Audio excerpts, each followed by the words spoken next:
আসসালামু আলাইকুম। আজ আমি আপনাদের মাসকলাইয়ের ডাল দেখাবো। মাসকলাইয়ের ডাল রান্নার জন্য আমি নিয়েছি মাসকলাইয়ের গুঁড়া হাফ কাপ। এর জন্য নিয়েছি 2 চামচ পরিমাণ ধনেপাতা কুচি, 5 থেকে 6টা কাঁচামরিচ ফালি এবং 2 চামচ পরিমাণ পেঁয়াজ কুচি। বাগারের জন্য লাগবে আমার এখানে পেঁয়াজ কুচি হাফ কাপ, রসুন কুচি 7 থেকে 8টা এবং 2টা তেজপাতা।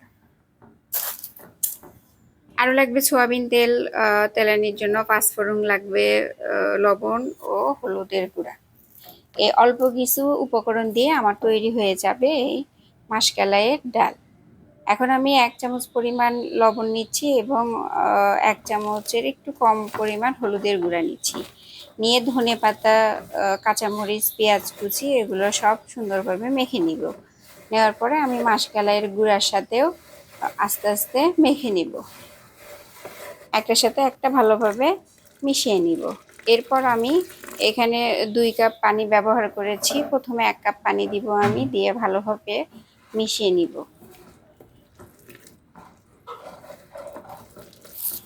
মিথিলা স্মার্ট কিচেন যদি ভালো লাগে অবশ্যই আমার চ্যানেলটি সাবস্ক্রাইব করবেন এবং লাইক কমেন্ট করে পাশে থাকবেন। আর আমার যত ডাল আছে তার মধ্যে মাসকলাইয়ের ডাল রান্না সবচেয়ে সহজ মনে হয়, কারণ এটা মাত্র 10 থেকে 15 মিনিটেই রান্না করা যায় এবং খেতেও খুবই সুস্বাদু হয়। এ পর্যায়ে আমি আরো 1 কাপ পানি এখানে অ্যাড করে দিচ্ছি।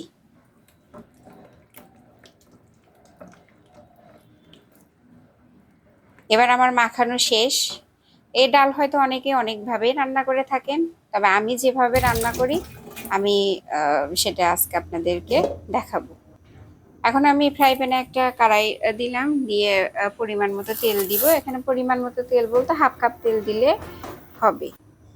আমি এখানে সয়াবিন তেল নিয়েছি, আপনি আপনার পছন্দ মতো সয়াবিন, সরিষা দুটো অ্যাড করতে পারেন।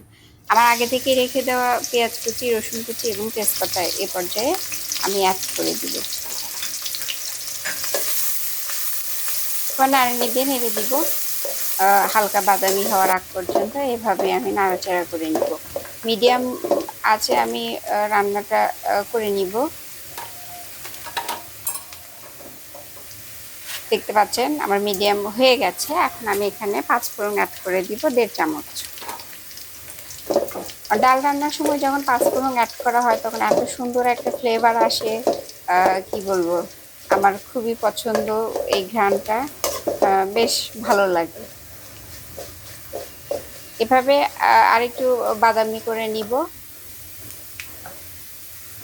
আমার বাদামি কালার হয়ে গেছে। রান্নার এই পর্যায়ে আমি আগে থেকে আমার মেখে রাখা মাসকলাইয়ের গুঁড়া এর মধ্যে ঢেলে দিচ্ছি।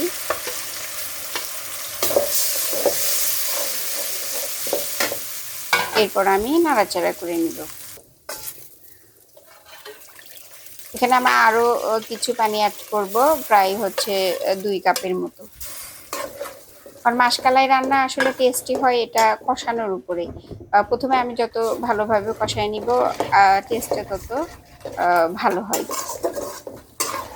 আপনারা তো অনেকে অনেকভাবে রান্না করেন, আমার এই রেসিপিটা ফলো করে অবশ্যই রান্না করে দেখবেন, আশা করি ভালো লাগবে।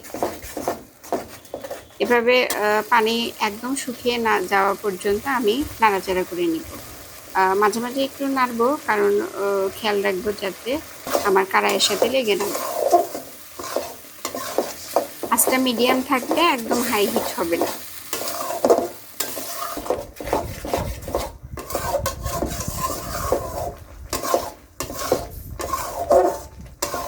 দেখতে পাচ্ছেন আমি প্রায় 5 মিনিটের মতো এভাবে কষায় নিব। আর 2 থেকে 3 মিনিট কষালে আমার কষানোটা শেষ হয়ে যাবে।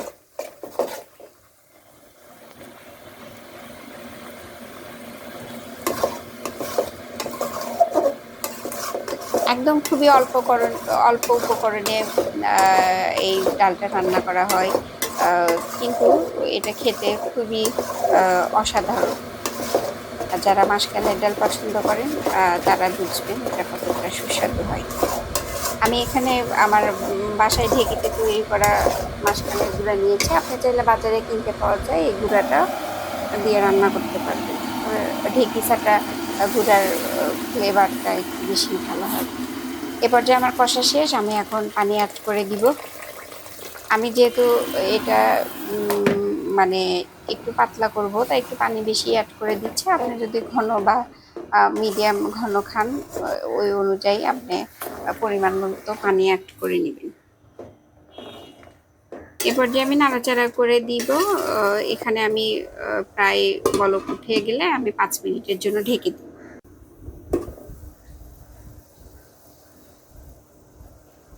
5 মিনিট পরে আমার রান্না এ পর্যায়ে চলে আসছে। আর 2 থেকে 3 মিনিট রান্না করলে আমার ডাল রেডি হয়ে যাবে।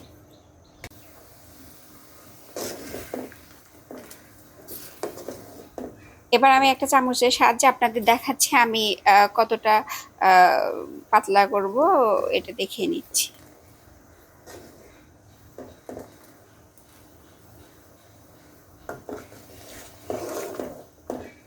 আমার ডাল রান্না প্রায় শেষ।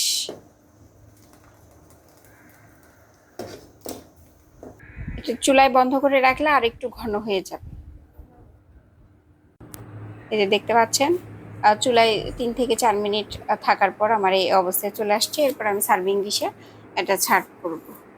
অবশ্যই বাসায় ট্রাই করবেন, আমার চ্যানেলের পাশে থাকবেন, সাবস্ক্রাইব করবেন। আল্লাহ হাফেজ।